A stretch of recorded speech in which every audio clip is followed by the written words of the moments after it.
झूठ, झूठ और झूठ। जो आपसे कह रहा है इस मूवी ने 500 करोड़ कमा लिया, इसने 600 करोड़ कमा लिया, वो आपसे झूठ बोल रहा है। वैसे झूठ तो नहीं बोल रहे, वो आधा सच बोल रहे हैं। मगर मैंने ये बचपन से सुना है, आधा सच पूरे झूठ से खतरनाक होता है। तो मैं आपको अभी पूरा सच बताता हूँ। तो हम ये जानेंगे किस मूवी ने कितना कमाया है और सच में कितना कमाया है। क्योंकि अगर आपने ₹100 की एक टेबल बनाई और उसको किसी को ₹110 में बेच दिया, तो आपने ₹10 कमाए कि ₹110? अगर आप बोलते हैं ₹110 कमाए, तो बाकी जो भी आपको 500 करोड़, 600 करोड़ बोल रहे हैं, वो सही बोल रहे हैं। मगर अगर आप मेरे जैसे हैं और बोलते हैं आपने ₹10 कमाए क्योंकि ₹100 तो आपके जेब से लगे थे, तो आपको ये वीडियो देखना चाहिए कि असलियत में किस मूवी ने कितना कमाया है और उसको सच में उसने कितना कमाया है उसमें से, क्योंकि उसने जितना कमा माइनस गया है उसमें, यानी जितना पैसा लगा है, वो कोई माइनस करके नहीं बता रहा। और अगर आप ये सोचते हैं कि उसके बजट से उसको माइनस कर लूँगा, तो वो आपको पूरी पिक्चर नहीं बताएगा। क्योंकि इसके पीछे बहुत सारी लेयर्स हैं जो 99% लोगों को नहीं पता कि ये कैसे काम कर सकती है। और ये कैसे काम करती है वो मैं आपको एक एग्ज़ाम्पल के थ्रू बताता हूँ। आप समझ लीजिए कि मैं एक प्रोड्यूसर हूँ और मैंने एक पिक्चर बनाने की सोची है जिसका नाम मैं रख रहा हूँ मूवी एक्स। अब उस मूवी के लिए मेरे को एक्टर चाहिए, डायरेक्टर चाहिए, स्क्रीन राइटर चाहिए, उसके अलावा बहुत सारी चीज़ें चाहिए। मैंने सबको इकट्ठा किया और बोला मेरे को मूवी बनानी है मूवी एक्स करके, और मैंने इसको मूवी एक्स बनाने के लिए चालू कर दिया। मैंने पूरी पिक्चर को शूट कर दिया, पिक्चर पूरी ख़त्म हो गई। मैंने उसको एडिट भी करवा दिया, सब कुछ कर दिया, मूवी तैयार है। मेरे उसमें ₹60 खर्च हो गए, समझ लीजिए। अब मैंने पिक्चर तो बना दी, मगर लोगों को पता ही नहीं है कि मैं पिक्चर बना दी है, तो देखने कौन आएगा? तो मेरे को इसको प्रमोट करना पड़ेगा। तो मैं अपने एक्टर को इसका प्रमोशन के लिए बाहर भेजूँगा, जैसे दिल्ली, मुंबई, चेन्नई, यहाँ तक कि दुबई। और वहाँ जाएगा, वहाँ पे वेन्यू बुक करना पड़ेगा, उधर उसकी सिक्योरिटी देखनी पड़ेगी, उसको 5 स्टार होटल में रखना पड़ेगा, तो उस सब का खर्चा लगेगा, तो वो होगा ₹20। अब आप सोच रहे होंगे इसमें मैंने अपनी फ़ोटो क्यों डाली? क्योंकि आपका भाई किसी हीरो से कम है क्या? अब हम आगे चलते हैं। अब प्रमोशन भी हो गया, मगर अब मेरे को थोड़ा एडवर्टाइज़मेंट भी तो करना पड़ेगा। बिना एडवर्टाइज़मेंट के मूवी कैसे चलेगी? बहुत कम मूवियाँ होती हैं जिनकी एडवर्टाइज़मेंट नहीं होती है, बाकी मैक्सिमम मूवियों को एडवर्टाइज़ करना ही पड़ता है। तो वो एडवर्टाइज़ क्या होता है, जैसे अपन ट्रेलर रिलीज़ करते हैं। ट्रेलर रिलीज़ करने के बाद बहुत सारे पिक्चरों के ट्रेलर बहुत वीडियोज़ के आगे आते हैं। अगर मेरा ये वीडियो चल गया और इसके आगे ऐड लग गए, तो हो सकता है किसी मूवी का ऐड आ जाए, ट्रेलर आ जाए, तो उसके लिए कहाँ से पैसा आएगा? एडवर्टाइज़मेंट से आएगा। मैं बिलबोर्ड लगाऊँगा, उसका पैसा कहाँ से आएगा? एडवर्टाइज़मेंट से आएगा। अब मैंने किसी अच्छे वाले यूट्यूबर को ले लिया, जो मेरे पिक्चर के बारे में अच्छा बोले, उसका इंटरव्यू करवाना हो मेरे को, तो उसको भी पैसे देने पड़ेंगे। वो कहाँ से आएगा? एडवर्टाइज़मेंट से आएगा।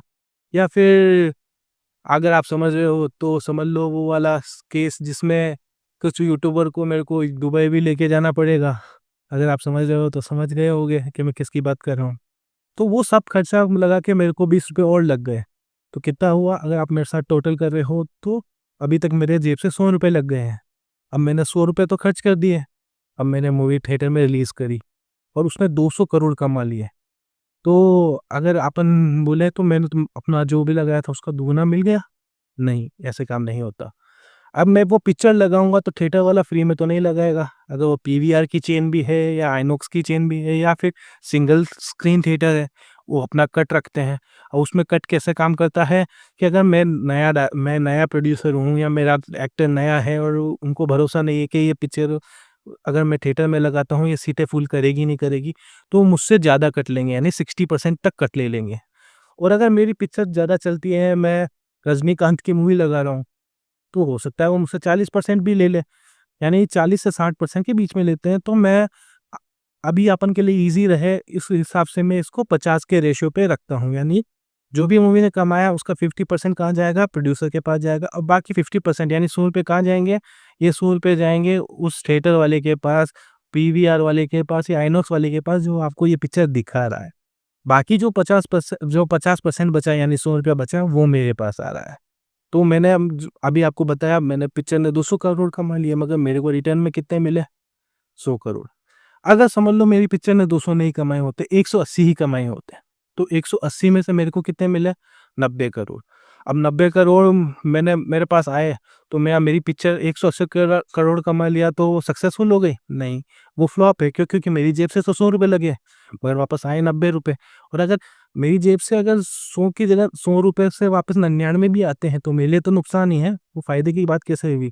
और मैंने तो इतनी मेहनत करी है, तो मैं तो इसमें कम से कम 5% तो रिटर्न मिलना चाहिए।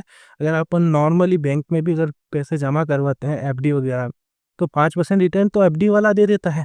यहाँ तो मैंने इतनी मेहनत करके डायरेक्टर, एक्टर सबको इकट्ठा किया, उसको करा, और मेरे को अगर ₹99 या ₹90 मिलते हैं, तो मेरे को क्या फ़ायदा?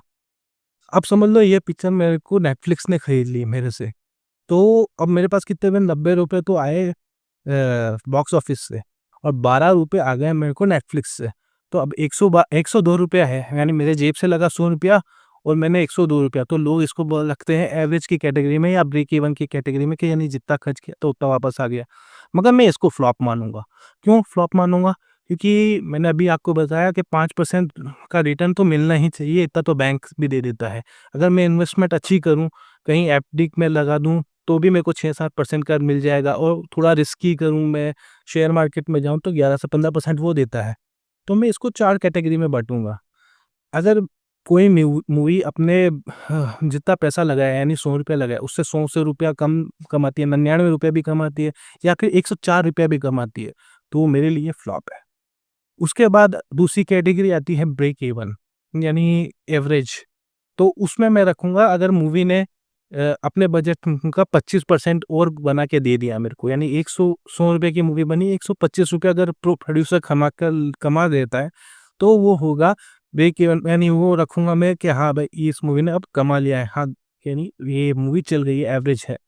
अगर वो अपनी मूवी का जितना भी बजट है, उसका 50% और निकाल के देती है, यानी ₹100 की मूवी और 150% बना के दे ₹150 बना के दे रही है मुझको, यानी ₹300 का बॉक्स ऑफिस हो गया है, तो मैं उसको मानूँगा वो हिट है। और अगर वो मूवी अपने बजट का 150 से भी ज़्यादा बना के, यानी 100, यानी 50% से भी ज़्यादा बना के देती है, यानी ₹150 से भी ज़्यादा बना के देती है, जैसे 200 बना लिए, 220 बना लिए, 250 बना लिए, या 160 भी बनाए, तो वो सुपर हिट की कैटेगरी में आएगी। क्योंकि अगली मूवी मैं बनाना चाहूँगा, तो उसका 60% बजट तो मेरे को इसी से मिल गया ना, तो मेरे को अगली मूवी में ₹40 लगाने पड़ेंगे, वापस ₹100 नहीं लगाने पड़ेंगे। तो इस तरह से हम इस चीज़ को डिवाइड करेंगे। इसको मैंने डिवाइड करने के लिए आपको पिछली बार मैंने बताया था कि मैंने 4 नाम दिए हैं। पहला नाम है गई भैंस पानी में, जो होगा फ्लॉप। उसके बाद होगा बाल बाल बचे है, जो होगा एवरेज। उसके बाद मज़े ही मज़े, वो होगा अपन का हिट। और पैसा ही पैसा होगा, वो हो गया हमारा ब्लॉकबस्टर। अब इसमें मैं ओवरसीज़ का आपको बताना भूल गया था। तो ओवरसीज़ का कैसे काम करता है? ओवरसीज़ का ऐसे काम करता है, जैसे अभी इंडिया में आपको 50-50% मिलता है। 50% सिनेमा वाले रखेंगे और 50% प्रोड्यूसर के पास आएगा। तो ओवरसीज़ में ऐसे काम नहीं करता। ओवरसीज़ में क्या होता है, आप है ना, किसी को डिस्ट्रीब्यूशन के लिए देते हैं, तो वो उसको डिस्ट्रीब्यूशन को खरीदता है पार्ट को, और फिर उसको वो आगे जाके थिएटरों को बेचता है।